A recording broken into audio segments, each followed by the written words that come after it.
Hello friends, সঞ্চিতার আরও একটি ব্লগে তোমাদের সকলকে স্বাগত জানাই। বৈদ্যনাথ ধামের এটা 2 নম্বর ব্লগ। যেদিনকে আমরা পৌঁছেছি সেদিনকেই সন্ধ্যাবেলার ব্লগটি দিচ্ছি তোমাদের সাথে। তোমরা তো দেখলে দুপুরবেলা পৌঁছে নিয়ে আমরা খাওয়া দাওয়া করে নিয়ে রেস্ট করে নিয়ে বিকেলবেলা বেরিয়ে গেছি সন্ধ্যা আরতি দেখতে। আমরা সন্ধ্যা আরতি শুনেছি 6:30 7টার দিকে হয়, তো সেইভাবেই সেই অনুযায়ী আমরা 6টার সময় বেরিয়েছিলাম। আমি আর মা দুজনা গল্প করতে করতে যাচ্ছি, আর মিস্টারকে ক্যামেরা ধরতে দিয়েছি। দেখো কি বাজে করে ক্যামেরা ধরছে, মানে ওকে যখন আমি ক্যামেরায় নিই তখন কি সুন্দর করে পোজ দিয়ে হাঁটে। এই দেখো এখন যেমন আমি নিয়েছি, ও জানে যে আমি পেছন থেকে ক্যামেরা করছি।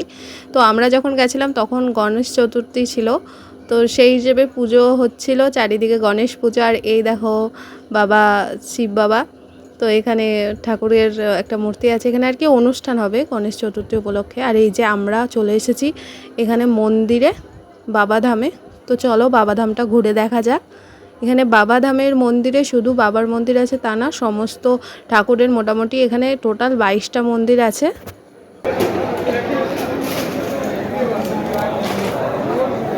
এরা সোমবারে জল ঢালবে বলে এখন থেকে লাইন হয়েছে, তাই তো? মেন মন্দির তো।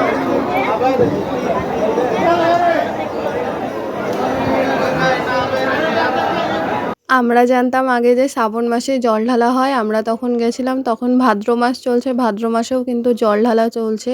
তোমরা জানো বাবাধামে কি করে জল ঢালতে আসতে হয়। সুলতানগঞ্জ থেকে জল তুলে নিয়ে সেখান থেকে 105 কিলোমিটার পায়ে হেঁটে পুণ্যার্থীরা জল ঢালতে আসে। আর এখানে ক্যামেরাম্যান এসে আমাদের বলছে যে তোমাদের একটা ফটো তুলে দিই, কিন্তু আমরা রাতের বেলা ফটো তুলতে চাইছিলাম না, আমরা দিনের বেলা পুজো দেবো, তাই দিনের বেলায় ফটো তুলবো। তো এখানে আমরা সব মন্দিরগুলোর দর্শন করছি। আর ভিড়টা দেখেছো তো, এখন কোনো ভিড়ই নেই, ভিড় হবে সকালে। তোমাদের আমি পরের ব্লগে দেখাবো যে ভিড় কাকে বলে। আমরা যে কতক্ষণ লাইনে দাঁড়িয়েছিলাম সেটা আমরাই জানি, আর তোমাদের সাথেও আমি সেটা শেয়ার করব। জেনারেল আর এমনি ভিআইপি লাইনের মধ্যে কতটা পার্থক্য। ভিআইপি লাইনে জানো তো এখন যদি আমরা যাই 600 টাকা করে দিতে হবে এক একজন, মানে আমরা 4 জন গেছি। তো আমাদের 4 × 6 কত হচ্ছে, 2400 টাকা দিতে হবে। তো সেই 2400 টাকা দেওয়ার বদলে আমরা কিন্তু জেনারেল লাইনেই দাঁড়াবো, আমরা ওটাই ভেবে নিয়েছি। আমাদের সবাই বলেও দিয়েছিল জেনারেল লাইনে। তো আমরা এখানে অপেক্ষা করছি যে কখন সন্ধ্যা আরতি চালু হয়। তো দেখলাম দেরি আছে, ওর জন্য আমরা দেখে আসছি যে সকালবেলা কোন জায়গা থেকে লাইন দিতে হবে। চলো আমরা ওই দিক দিয়ে দেখে আসি। বাবাধাম থেকে মোটামুটি 1.5 কিলোমিটার দূরে কিন্তু আমাদের লাইনে দাঁড়াতে হবে। এই দেখো এখানে সব ওপরে ঘিরে দিয়েছে, কারণ দিনের বেলা প্রচুর ভিড় হয় আর প্রচুর রোদ থাকে। আর এখানে আমরা কেনাকাটিও করে নিলাম, দেখতেই পেলে।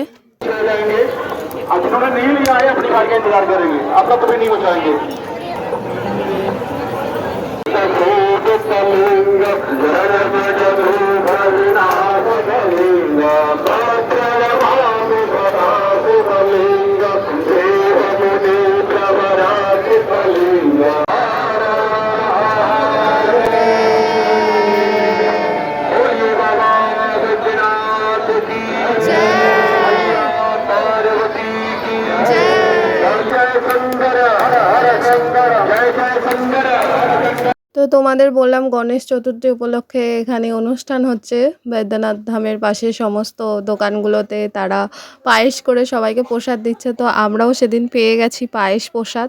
মিষ্টির দোকানের সামনে দিয়ে যাচ্ছিলাম, ছোট ছোট বেবিগুলো আমাদের প্রসাদ দিল। আর এখানে অনুষ্ঠান চলছে, চলো। আর এই যে আমরা এখন হোটেলে ফিরছি, আর আজকে গণেশ বাবার বিদায় ছিল। তো দেখতেই পাচ্ছ সমস্ত কিছুই দেখে নিলাম, মনে হচ্ছিল পুরো বাড়ি বাড়ি, মানে ঘরে থাকলে যেমন দেখতে পাই এইগুলো, সেই জিনিসগুলোই আমরা দেখতে পাচ্ছি। তো আমরা হোটেল জয়তীতে এখন চলে যাচ্ছি, তারপর আমরা রাতের খাওয়া দাওয়া করার জন্য বেরোবো।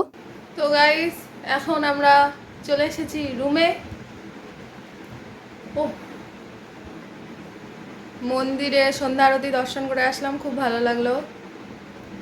আর কতটা যে হাঁটতে হয়ে যায়, কালকে যে লাইন কোথা থেকে দিতে হবে, অনেক দূর।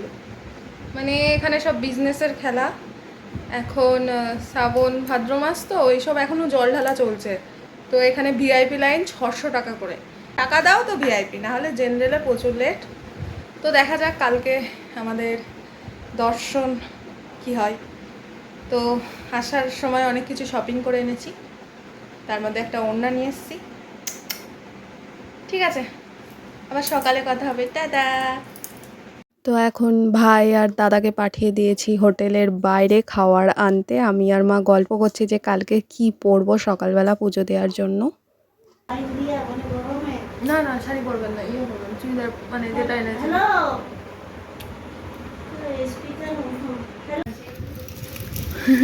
বাটার কে খাবে এত?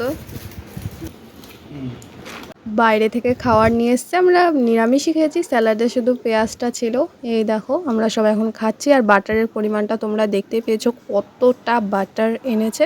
তো খাওয়া দাওয়া কমপ্লিট করে এখন আমার কাজ হচ্ছে একটু গোছানো, সব ছিটানো আছে। কালকে সকালবেলা আমরা মন্দিরে পুজো দিয়ে নিয়ে সাইট সিন করে বেরিয়ে যাব, যেহেতু আমাদের হাতে টাইম কম, ওর জন্য সব গুছিয়ে রাখছি। আর মিস্টার বসে বসে মোবাইল দেখছিল এদিকে। তো সমস্ত দায়িত্ব আমারই থাকে সব কিছুতেই, গোছানো টোছানো। তো পরে নেক্সট ব্লগে তোমাদের সাথে দেখা হচ্ছে। এত দূরই আজকের ব্লগটা থাকলো, ভালো লাগলে অবশ্যই লাইক করো, কমেন্ট করো। Tata, bye bye. আর সবাই অনেক অনেক ভালো থেকো, সুস্থ থেকো।